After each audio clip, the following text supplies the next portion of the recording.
the first individual that we're going to have speak this afternoon is Steve Beachy. He's the secretary for the Brazos County for the Brazos Valley Groundwater Conservation District Board.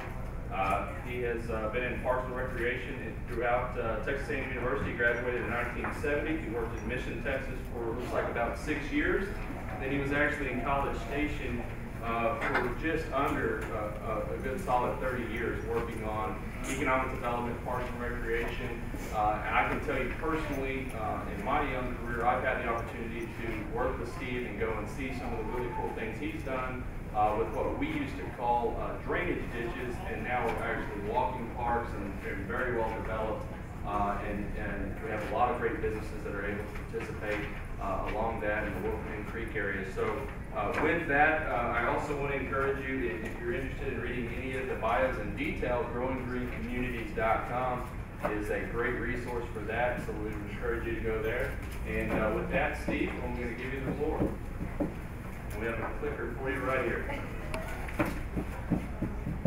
Thank you very much. I'm glad to be here. I want to do a disclosure right up front that I'm not an expert in water. I'm not a geologist. I'm not a hydrologist. I'm not an engineer.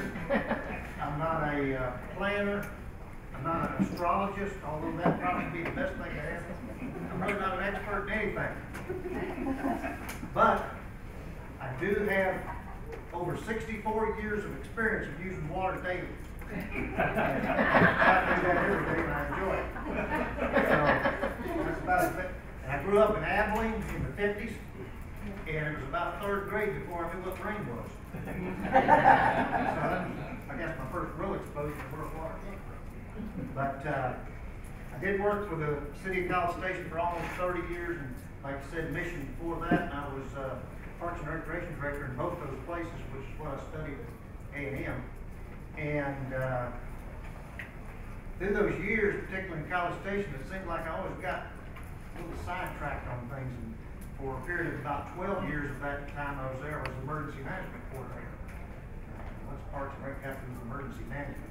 So anyway, but we ended up having a pretty nice emergency management department. But I retired 2007, looking forward to going fishing, doing all those kind of things. I called up and said, hey, we need somebody to get on this water board. I want to get on the water board. And so I turned them down. Then the next year they called again. You really need to get on this water board. I've got other stuff going on, got conflicts. Third time, it's kind of like in the Bible, I guess, third time. I said, well, okay. They said, only meets once a month. The lawsuit's almost settled. Everybody's starting to get along. It's getting back to normal. And you do these things. It's no big deal. Once a month. Well, after a couple of years, I figured out that really wasn't an accurate portrayal of what they described. And I said, I really need to get off this water board. It's killing me. It's just killing me. It's not going somewhere. And so I discussed this and I worked up a plan. And I got it. I ended up getting elected president. Now I'm the president. But it's a good thing. It's a worthwhile thing. And actually, it's critical. As probably all of you know. But the groundwater districts are established, and the purpose is in order to provide for the conservation, preservation, protection, recharging, and prevention of waste of groundwater and of groundwater reservoirs or their subdivisions, and to control subsidence caused by withdrawal of water from those groundwater reservoirs or their subdivisions. That's what we're supposed to do. I'll talk a little more about that a little bit later. But first,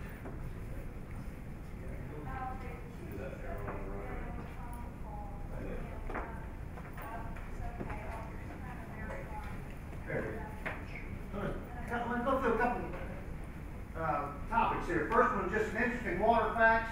Talk a little bit about how groundwater districts are set up in Texas, what our Brazos Valley groundwater district does, and then how that applies to economic development. What's it got to do with economic development?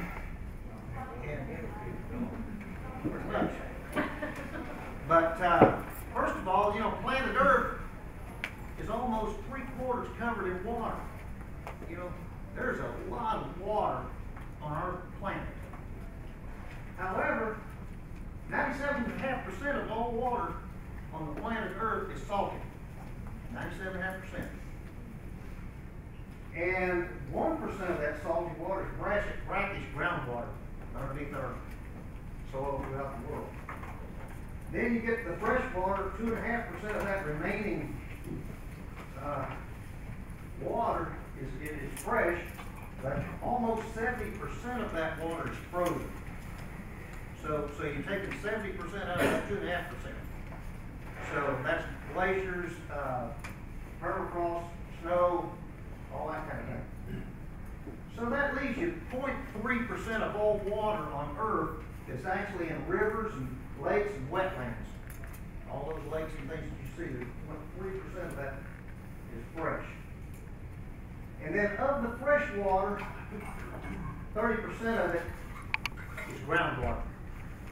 30% of that 0.3% of that 2.5%. Now, you math people, you kind of figure that out. It kind of shows you where the water is. And that's worldwide.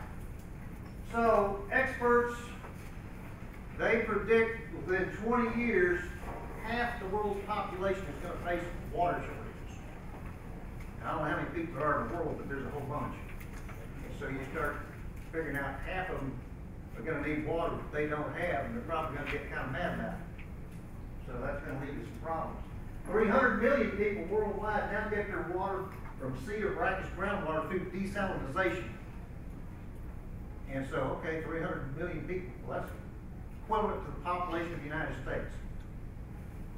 So that kind of puts a little bit into perspective there. If everybody in the United States got their water, salt water, that would be quite a deal. 2/3 of the world's fresh water is used to grow food, agriculture. 46% of people on Earth don't have water piped to their homes. So, you know, when you get up in the morning, you go turn on the faucet, get a drink, brush your teeth, or whatever. Almost half the people in the world don't have it. And then the last one was kind of interesting to me, was women in developing countries walk an average of 3.7 miles a day to get water. And so they got some kind of water jug or whatever. And I don't know about the rest of you, but it wouldn't sell well at my house. But it gives you an idea when you start talking about water, what's the value of water? You know, for us, the value of this water in this picture, don't think anything about it. And if that picture was in Kenya, out there someplace, they'd be fighting over it. Another thing I found out was these plastic water bottles that were in a certain place in Kenya, they figured out that if you take the label off this guy and dip it into a relatively clear puddle or stream or pool of water somewhere, fill it up, and set it out in the sun for 6 hours continuously, it'll purify it to drink. And so they get all these little things set up on, you know, corrugated metal with these water bottles out there, and that's what you get your drinking water from. So, you know, the value of water is going to change depending on where you are and who you are. So what about Texas? Number one, and everybody here knows it, population is expected to grow by 82% in the next 50 years or so. 25 million up to 46 million people. What does that mean? Well, I'm not a math major, like I said, but I started thinking about that. I think here the Dallas-Fort Worth Metroplex is something like 5 million people. I think it's about right. I haven't counted them, but it seems like it when I drive through here. So what that equates to is in 50 years, there'll be 4 more Dallas-Fort Worth Metroplexes in Texas, equivalent. And then I started thinking about this. That's a lot. You know, all we want is water. However, our existing water supplies are expected to decrease by 10% in that same 50 years, from 17 million acre feet down to 15.3 million acre feet. These come right out of the report, the executive summary from the Texas Water Board. And you may hear more about this. But that, so you see this one line is going way up like that. The water line is kind of going down like that, so the gap's getting bigger. Water demand is expected to increase by 22%, from 17 million up to 22 million acre feet. Without implementation of new water supply projects, Texas is going to need an additional 8.3 million acre feet of water to meet those needs. Okay?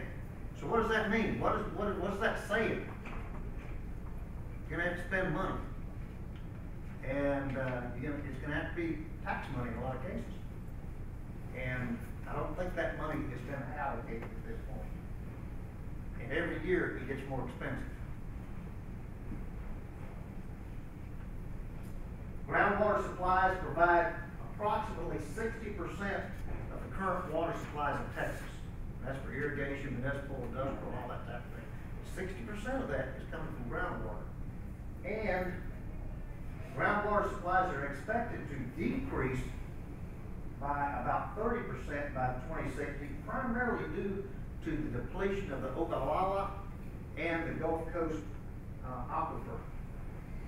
Actually, Gulf coasters are not used as much because of the subsidence problems that have occurred there. And the last point there is if you don't remember anything else, remember that groundwater is only sustainable as long as you don't take out more than is going back in. Kind of like getting in your car, start driving, you drive 200 miles and you put 10 gallons of gas in it. Drive another hour, put 5 gallons in, and at some point you're going to run out of gas and the engine's going to quit. So that's the key part right there. Where's this water in Texas? This is a map of those aquifers. And when you look at that, if you know anything about Texas geology, you can kind of recognize the Balcones escarpment going up through there, the hill country, the high plains, of course the Gulf Coast. That little belt going right down through the middle is what's known as the Brazos, sometimes called the Simsboro. And so various aquifers there. And then this gives you the names of those. These are the major aquifers that 60% of our Texas water supply comes from. The one that we are most interested in our area is this guy right here. That's the Carrizo Wilcox. And of course our area is sitting right in here. The dark is the recharge area and the bottom is the rest of that aquifer. Very prolific aquifer, very prolific. That water is pure. When it gets down to the other end, down in here, it starts getting brackish and some of that. Of course it's brackish in some of this part in here. But the part above that, there's no filtration needed for it. You've got to cool it. It comes out, I think, about 130 degrees. And so you got to cool it down and then it's ready to drink. Very good water. Groundwater conservation districts, first one established back in 1951. It's under the water code of chapter 36 there. And it states in part that that's the state's preferred method of groundwater management.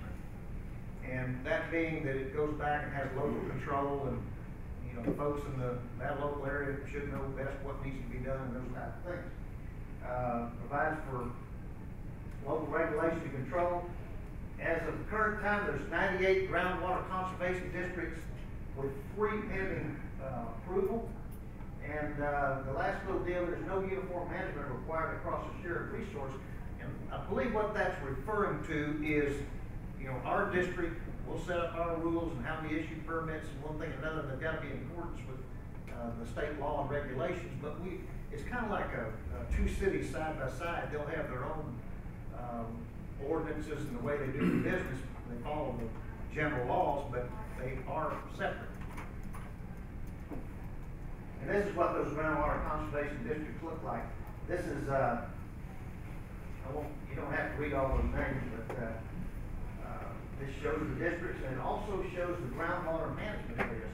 There's 16 groundwater management areas that the districts consolidate with, and they generally will be aligned along common aquifers and common areas of concern. And there's 16 of those. Our district actually is mainly in groundwater management area 12, which is right there. But we also, the tip of our district is in management area 14, very small tip. That's because we have little bit of an aquifer on the very bottom of Brazos County that falls into that district. This is just another map of that shows how they're simply laid out. So you got the GCD, the GMA, the DFC, the MAG. You know, if I hadn't been in the Army and the city for all those years, it'd probably scare me. But everybody's got these acronyms. And 79th legislature established these things, established 16 groundwater management areas. That's what the GMAs are, covering the entire state. And the counties without groundwater conservation districts are essentially unrepresented in that, and that process is unfunded by the state. So these things are management areas, management areas. The groundwater conservation districts, one of the things they do in conjunction with those GMAs is they develop what's called a desired future condition. Now, well, that sounds good. What's a desired future condition? I can think of a lot of things. I'd like to be fishing. But in this case, what that tells you is how that aquifer should look in the future. Now, you think, well, that's pretty simple. You know, you think that aquifer ought to look pretty good and do this and that and the other. That is highly controversial and fought at virtually every stage. Because what that means is how far down you can draw that aquifer before it harms that aquifer beyond repair. Some aquifers, or all these aquifers, are different.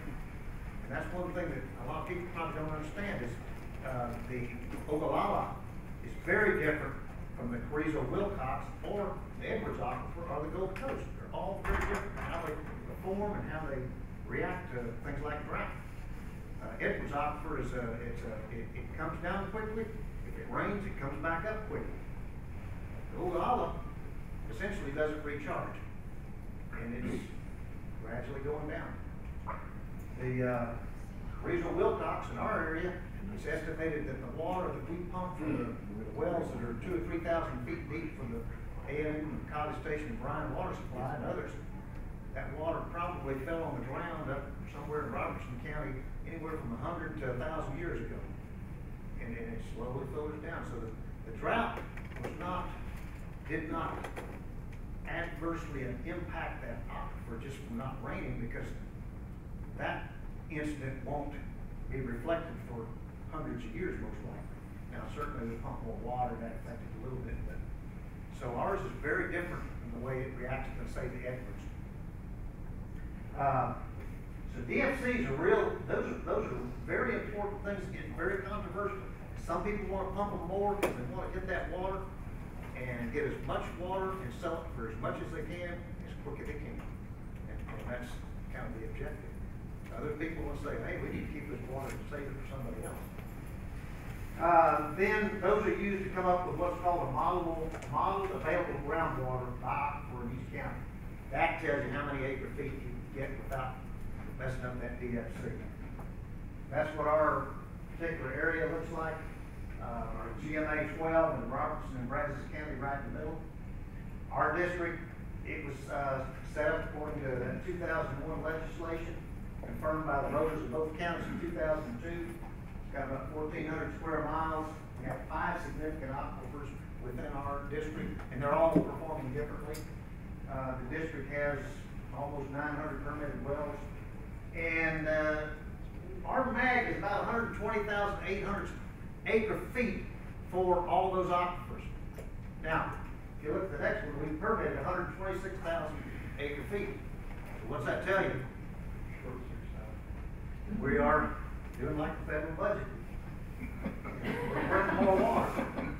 And, but the reality is, in 2010, we only produced about 68,000 acre feet, because not everybody's pumping all the water that's on their permits. The cities particularly have a surplus because they're planning out 10, 20, 30, 40 years. So they have permits for water that they're not using right now. That's the battle. Because now where people come and say, we want those permits to go grow hay or whatever we want to do. And also maybe do something else with it later on. But, so that's where the battle is.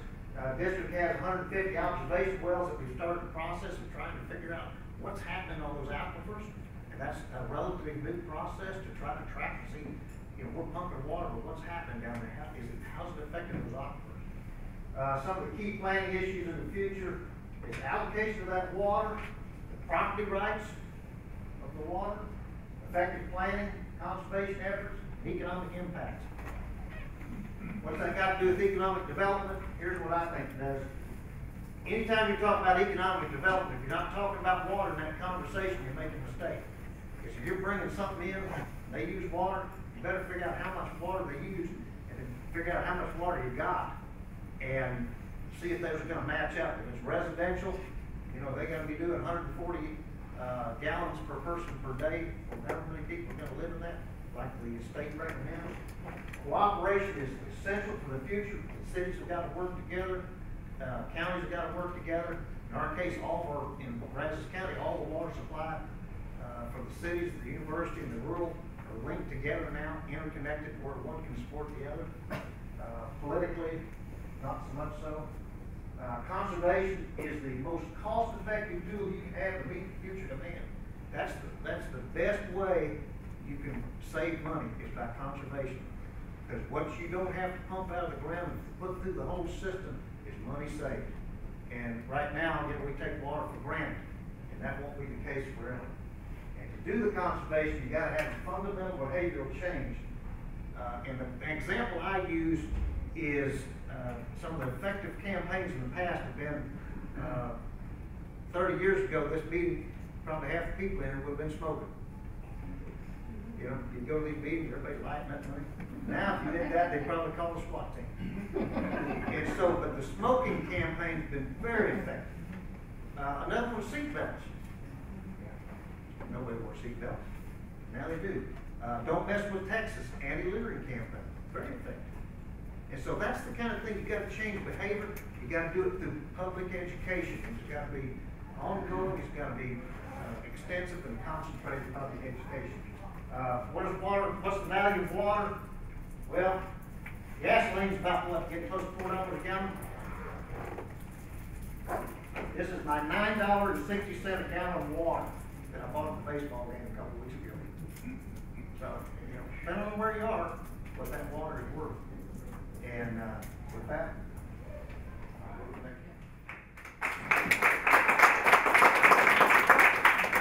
we're going to move right along. Please go ahead and jot down your questions. We will try to address those at the end of the presentations. And then since we don't have a lot of time allocated between sessions, I'm sure the speakers will be happy to answer your questions. Additionally, that overflow out in the hallway afterwards. With that, moving forward, some of the items that Steve did mention in the earlier part of this discussion were some of those statistics that came out of the Texas Water Development Board. And we're pleased to have David Meesey with us. He's a program specialist at the Texas Water Development Board. He is assistant to the Deputy Executive Administrator for Water Resources Planning and Information. He's been a project manager for the Lower Colorado Regional Water Planning Area, and that includes the Austin area. And formerly, he was over SB1 Region Water Planning Program. He has over 30 years of experience at the Water Development Board through its iterations of different agencies and different groups. And so with that, I'll turn it over to David and allow him to fill us in about the Texas Water Development Board. I know I did a no-no and walked across, but I have my little plaything over here. There it is. I thought about letting Steve do my presentation because he was on a roll there. Since he was citing a lot of my sources. Actually, we appreciate that, though. I don't have a slide advance up here. More of that.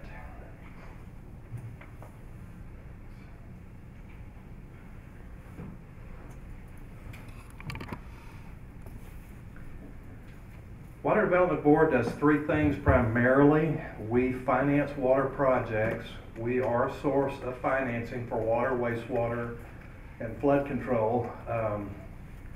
The other thing that we do, and that's my job, is planning. We produce the state water plan every 5 years. State water plans are composed of 16 regional water plans, at least since SB1 was passed in 1997, Each of 16 regions in the state does their own plan. The third thing that our agency does is disseminate data, statewide natural resource data from all the resource agencies through the Texas Natural Resources Information System. And I'm talking about high quality aerial photography, LiDAR imagery, all of the latest data that we either compile ourselves or any of the other natural resource agencies or even the federal agencies develop.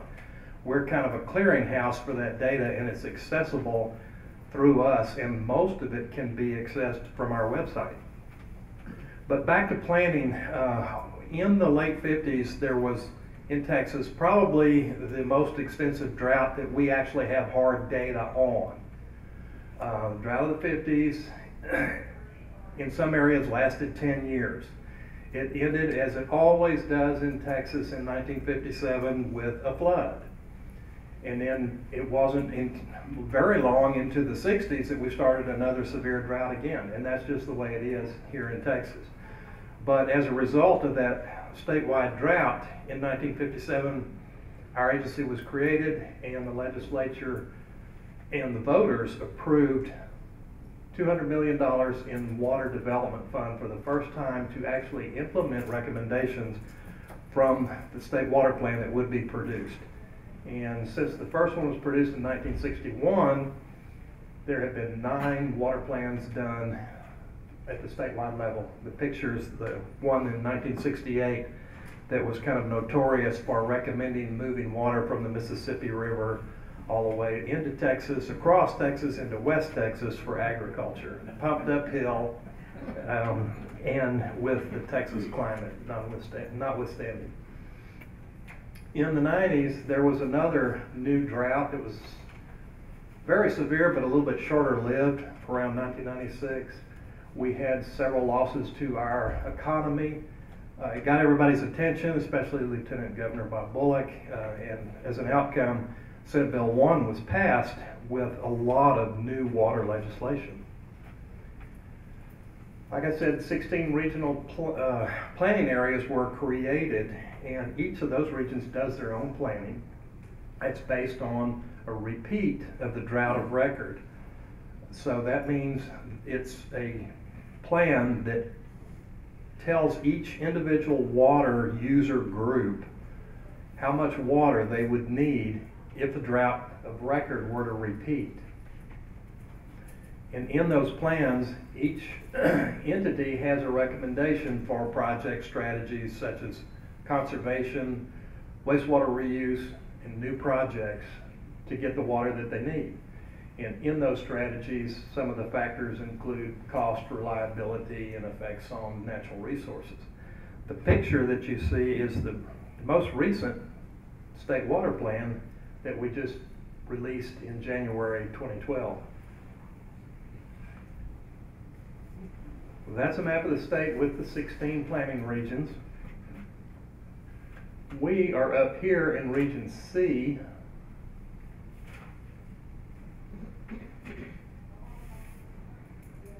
Let's see if I can get, there we go. The chairman of the planning group, Region C, is Jim Parks, who's also the general manager of North Texas Municipal Water District and a very active, vocal member, not just of the group, but in water issues for the state of Texas. Each planning group has representatives of 12 statutory interest groups, including the most recent one, which are groundwater management areas, and that's what Steve was talking about.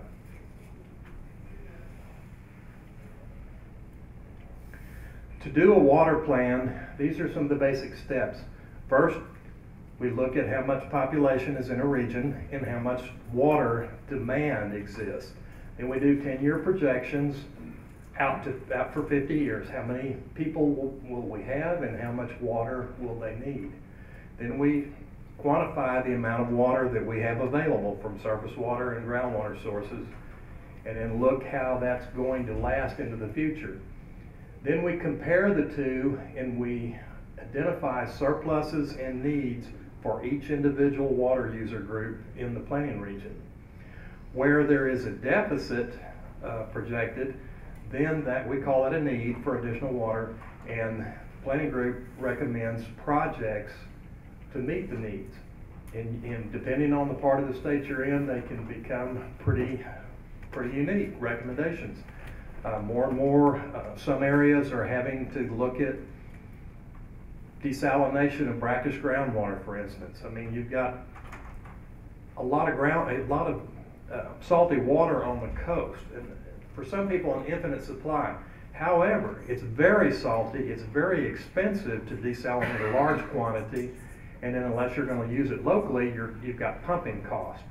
There are areas especially in West Texas though, where they don't have a lot of water, and sometimes they are pretty much limited to salty groundwater, but it's not very salty, and so it's a little bit cheaper to be able to desalinate it and use it locally if you don't have newer sources of fresh water, if you've got nothing else to do.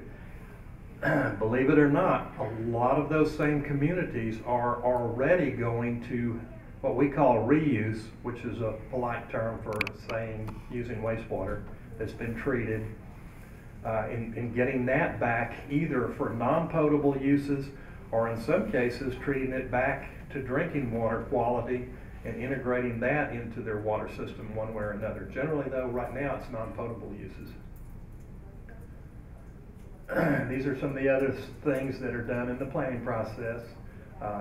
Each region can also suggest policy recommendations either to the state or to the legislature or to even to one another, I suppose. This is the population growth that Steve referenced earlier. We have it projected to increase about 82% from 2010 to 2060. When we did this 10 years ago, using the year 2000 as a baseline and going out to 2050, we had the state's population doubling. And that was because of the tremendous growth that we had experienced in the 1990s and in a fairly healthy growth rate from 2000 to 2010. So it's moderated only slightly. That's a graphic just where the growth lies in Texas, which most of you pretty much know is right along the I-35 corridor from North Texas all the way down through here. That's the path of I-35, and then it continues very heavily in the valley, a little bit around Houston, and that's generally the highest growing areas in the state. That's the two trend lines. Steve talked about that a little bit earlier, the demand trend line and the supply trend line.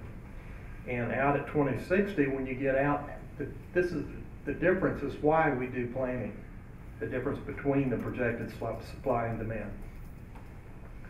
These are the different water use sector trends. The big sloping line is municipal population-driven water demand growth, follows the growth in population. Some of the other trends are increases in manufacturing and electric power production. The one sector though that's declining is irrigation. And we project that out at about year 2060, those two lines converge. Irrigated agriculture is not projected to be using as much water for a variety of reasons, but they all center around economics. If a producer cannot economically afford to pay for water to irrigate at some point, he does something different. Could be pumping groundwater if that's more economical than surface water if it's available, or switching crops. There are a host of reasons why that trend is continuing. That's need for additional water in times of drought. That's figures 8 million out at 2060. This is just a summary of some of the totals of recommended water management strategies or projects in the State Water Plan. In 2060, if you add up all the recommended projects, you get nearly $1 million in wastewater reuse that would be produced. Conservation, both on the municipal side and the agricultural side, would yield 2.2 million acre feet. New groundwater projects, if you include brackish desalination of groundwater with new groundwater projects, it's about 1 million acre-feet total. And then new surface water projects, and only a fraction of those are reservoirs. A lot of those are stream diversions. In other projects would total 4.5 million acre-feet in 2060. We use this archaic term acre-feet in water planning a lot. It's a big number. Water people use it, lay people don't. An acre-foot is 851,000 gallons. So it's when you talk large numbers of acre-feet, you're in the billions and billions of gallons. No. That pie chart just shows projected capital costs by different category. The bottom line is capital cost alone to implement recommended strategies is about $53 million. That $53 billion. That does not include annual cost, operation and maintenance cost, and other costs, just the cost to construct. However, following Chairman Pawkins' noontime talk about economics, which I would agree very wholeheartedly that any discussion of economics must include water, and any discussion of water must include economics.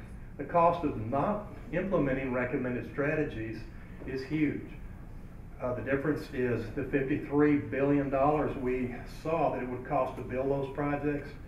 Well, we estimate by 2060, if you don't do anything, it could cost the economy $116 billion. And the reason is lost taxes, lost jobs, lost population growth, and it would take a tremendous toll on the economy of the state. So in summary, there's that picture of that publication again that Steve has with him, which I appreciate him referencing earlier. Any questions for additional information, contact me or go to our website, which looks like that, except it's just twdb.texas.gov. And I thank you.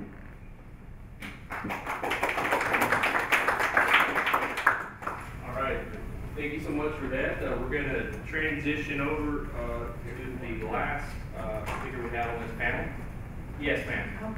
Would you mind telling us please again how many gallons in an acre foot? 325,851. That'll be on your CED exam. Got it, I got it. Just say that it's 1 football field, 1 foot deep for the total football field. Well, it's The blonde version. It's actually, it's an acre. I like it. Yeah, 1 acre. 1 acre.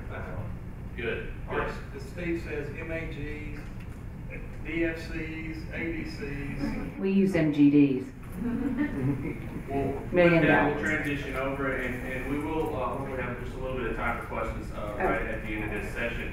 Obviously, we do have a good crowd here, and oh, I took it. Here we go.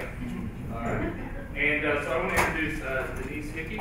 She is a Public Relations Coordinator at North Texas Municipal Water District, which is the water district that was referenced by Mr. Meesey as C. Is that correct? Is that Yes, area? Region C. Look, I'm learning stuff, so good deal.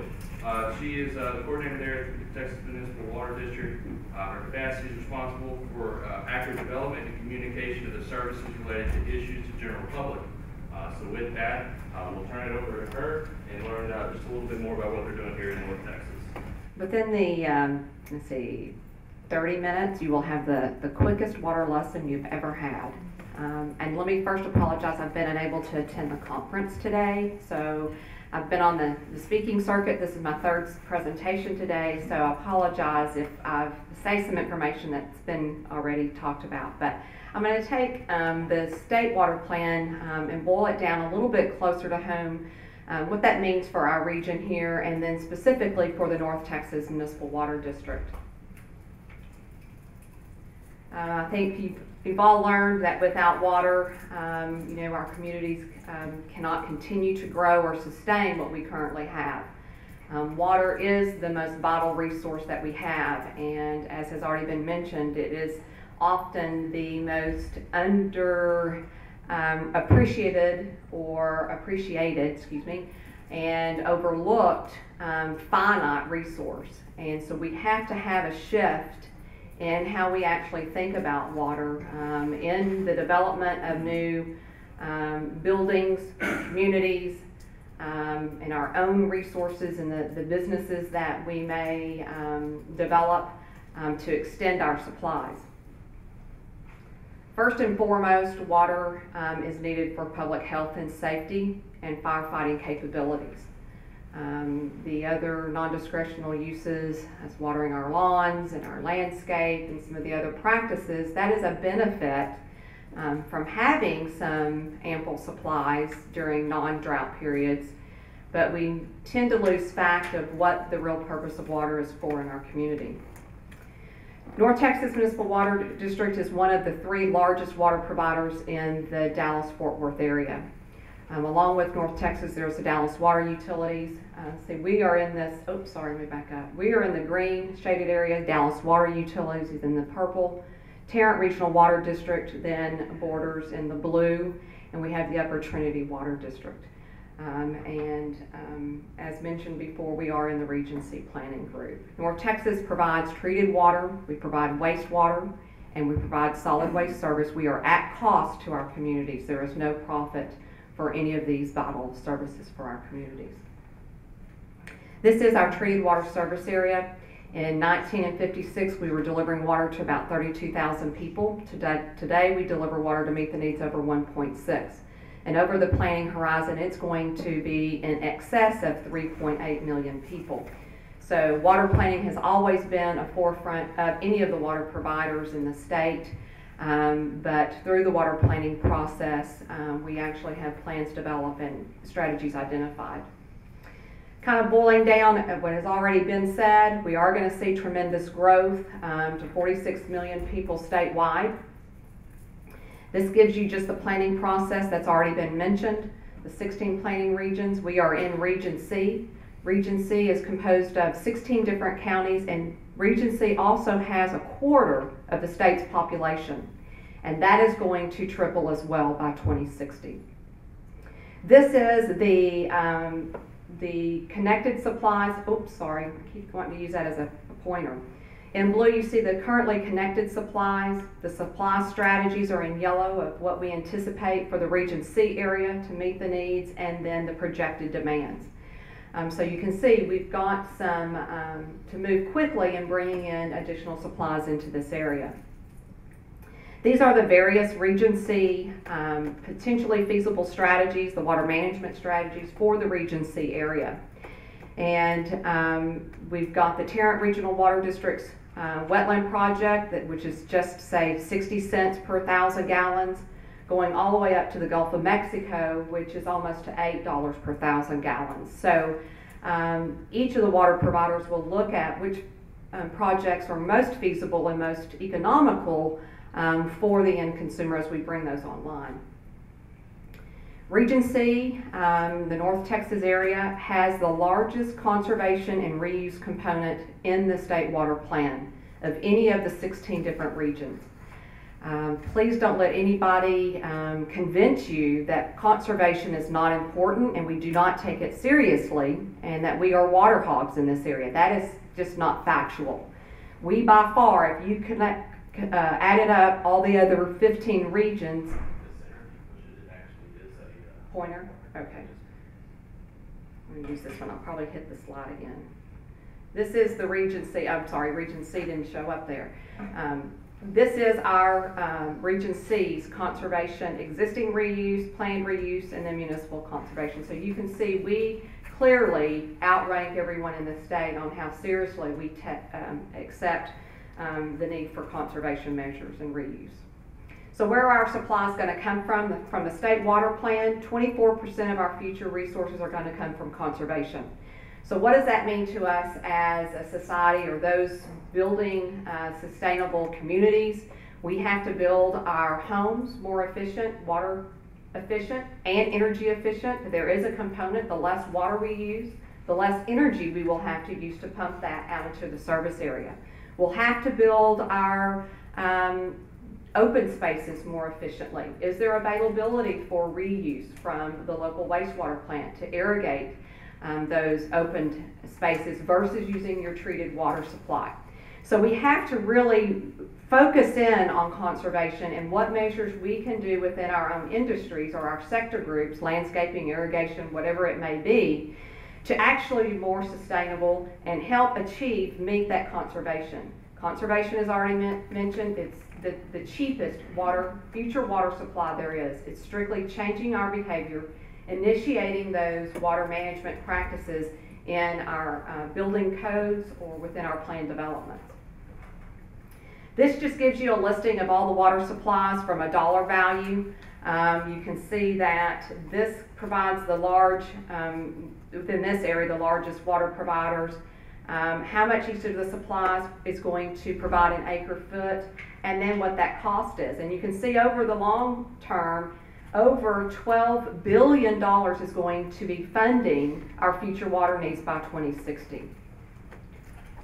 Socioeconomic impacts from just the Region C area. You can see that you will have with loss of income, loss of taxes, loss of jobs, then you will have population loss as well. So it's a trickle-down effect if you don't have adequate water supplies. For the district, to bring it a little bit closer into home if you're from this area, this is the long-term plan or the 50-year plan for the North Texas Municipal Water District. This is the building blocks of how we anticipate to meet the needs of the area. These are our current supplies here, the dotted line. This is the projected demand. And then each of our water management strategies are then stacked on how we anticipate those needing to be coming online. The next new resource or the reservoir will be the lower Bodart Creek Reservoir that you see here. It's anticipated to come online by 2020. The Water District is in the permitting process and the environmental studies. This reservoir will be constructed in Fannin County, and it will meet the needs of not only Fannin County, but it will supply water to this North Texas Municipal Water District service area as well. For example, if we were to be able to, we've accelerated this pipeline project, the main stem pump station. We anticipate that that project will be online by the fall of 2013. We can simply move that building block over here and shift our other supplies out as needed. So this is a working model. It's strictly building blocks. We can then reshuffle them however we can bring them online. But these are the various strategies for North Texas. If you look at that from a dollar cost as well, you can see that these are our recommended strategies that we'll work towards first, and you can see that they are, with the exception of Toledo Bend, within the more reasonable cost, $1.50 per 1,000 gallon and below. Toledo Bend, of course, it's over 600 miles away. The majority of that will be our pumping cost to pump it up to this area. We'd have to have 6 different pumping stations. So if you take a look at conservation, if we can do a better job at extending our current available supplies, we can push that supply out even further and delay that need for that supply to come online. We then have alternate strategies here, and then of course the Gulf of Mexico. It's almost $8 per 1,000 gallons, if I've mentioned already.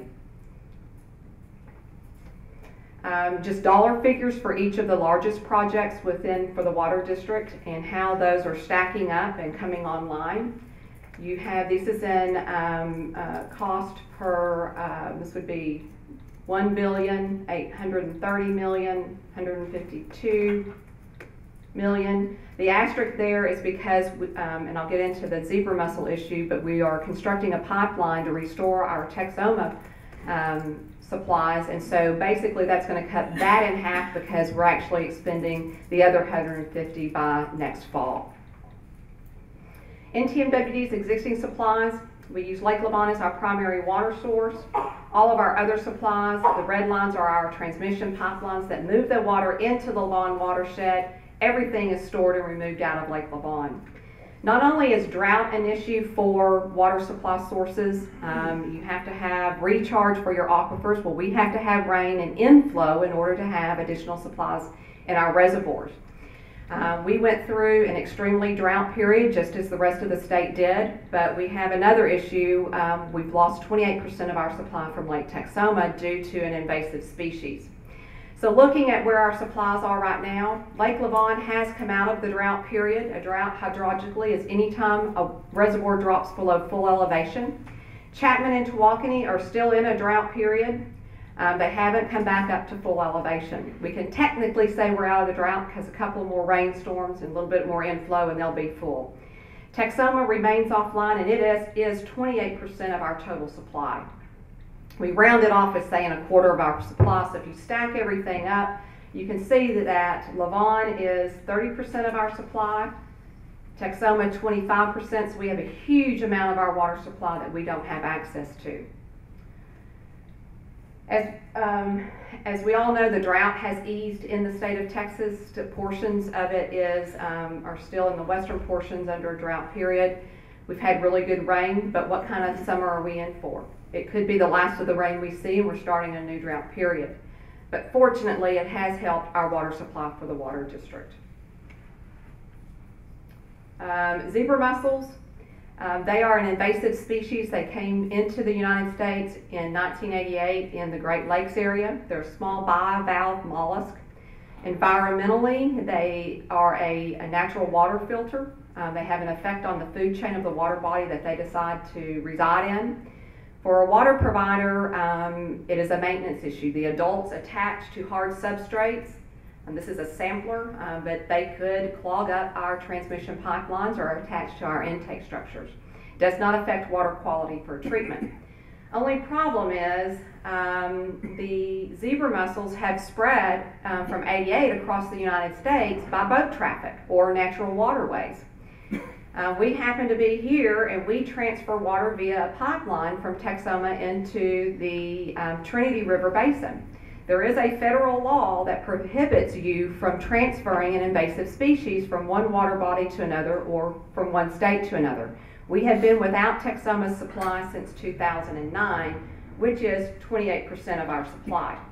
These are the other droughts that are mentioned. Typically, this is what your weatherman will mention on the news in the evenings. You have agricultural droughts, and the hydrological drought is what we focus in on. How much supply is there or is not there to meet our needs. Our short-term strategies through this period is that we will continue to implement our drought water emergency management plan. That plan has a beginning and an end to it. When you have a drought, ongoing drought, or you have a loss of supply for whatever reason it may be. When we have our supplies back online and the drought plan can be lifted, then you move into your conservation plan. Those are the day-to-day activities of not wasting water and using water wisely and efficiently. A lot of our citizens or our consumers don't recognize that they're in a conservation plan because they only focus on when they have to have a water management strategy. It's simply supply and demand, and how do we reduce those demands based on what our supply is. So the district is going to purchase some water supplies from the city of Dallas. They have water rights in Tawakoni that they cannot move into this area. We already have the pipeline in place. A costly venture, up to $14 million per year. We're going to extend our pipeline, our Texoma pipeline, so that it no longer discharges into the environment as a natural tributary. We will tap onto where that terminates and construct 46 miles of transmission pipeline so that that water is transferring from Texoma via pipeline, closed container, all the way to the water treatment plant where the treatment process cleanses the water for us to use now on a daily basis. That's anticipated to be online the fall of 2013, so we're actually looking at 2 summers that we're going to have to continue in our water management strategies until we can get that supply back online. $300 million. Our main stem pump station, this is the largest reuse project in the nation, where we're actually utilizing our effluent from our wastewater plants that's re-entered the environment clean. It's cleaner than the receiving tributary. We're taking out 70% of what we've put back into nature. 30% has to remain for downstream flow and other users in the state.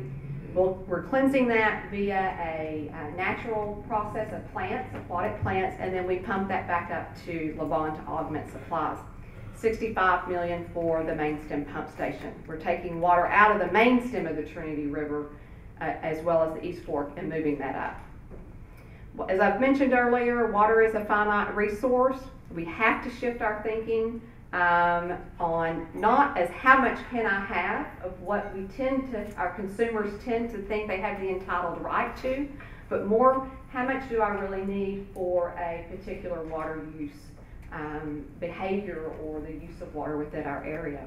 So we've got to have that paradigm shift to where the waste of water resonates much like smoking in public areas now, or throwing that drive-through lunch out the window and littering our highways. So we have to somehow instill the value of water because that will make or break our sustainability and our growth within our state for the next 50 years.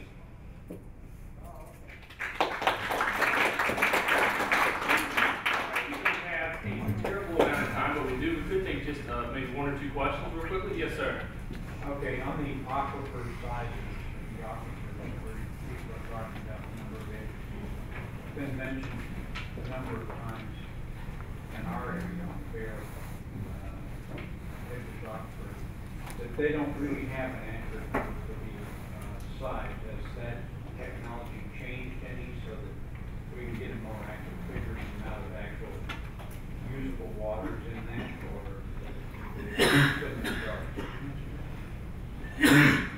it's a little bit different. The main difference is because it's such a different aquifer. Edwards is a karst aquifer. It's full of holes. It's limestone. It is a flow-through situation, much more than where Steve is in the Carrizo, which is a different type of aquifer altogether. Edwards, it rains, it recharges quickly. That's because with the fractured limestone, and I live in hill country, water in those creeks can rush in and also infiltrate down and go through those cracks in the limestone, and it can become part of the aquifer quickly. It changes very quickly, which is one reason why it's a little bit hard at any one time to quantify how much water is there. They have long-term estimates that are reasonable, but it's not like another confined aquifer in sand or another substrate where it recharges every 150 years or 500 years before it completely recharges. With the Edwards, you can draw it down very fast too. And then when it rains, it refills again. So the way they monitor that is through a monitor well. At Fort Sam Houston and San Antonio, it's a designated well that they use to keep track of the water level officially. And it can be, in the summer when there's a lot of pumping going on, it drops pretty quickly, but then after the rain, it goes back up pretty quickly. So since that's a very large aquifer also, it's pretty hard to get a really precise estimate at any one time how much total water is available. But they have estimates. But when we're talking about the close aquifers, like the Carrizo or the one coming down from up here, it's close to the entire state, well, not Langston, all the way down to 35 Florida. That's a closed aquifer. Is there any way you can make use of running the, I want to say purified water, wastewater, what we call Greenwater, it's one stage drinking water, into that on the surface of the same thing. It's been suggested in Bear County too. City of El Paso's been doing it since about 1980. They treat it to really drinking water level, their wastewaters, because there's so little water in El Paso that after they treat their wastewater, they inject it into a bolson, which is a little pocket aquifer, and the travel time from the injection site to where their wells are was estimated at about 40-year travel time. I don't know if that's proven to be accurate or not, or if it's more. Just remember that figure. It's actually being done, and it could be done other places. All right. Well, real quickly, I apologize. I do see we still have two more questions. I do think that our speakers would be more than happy to answer those. Unfortunately, because of the way the timing works out, we're gonna have to move on with the next one. If you could please quickly take the survey form and fill this out, and let's thank our speakers, and I'm gonna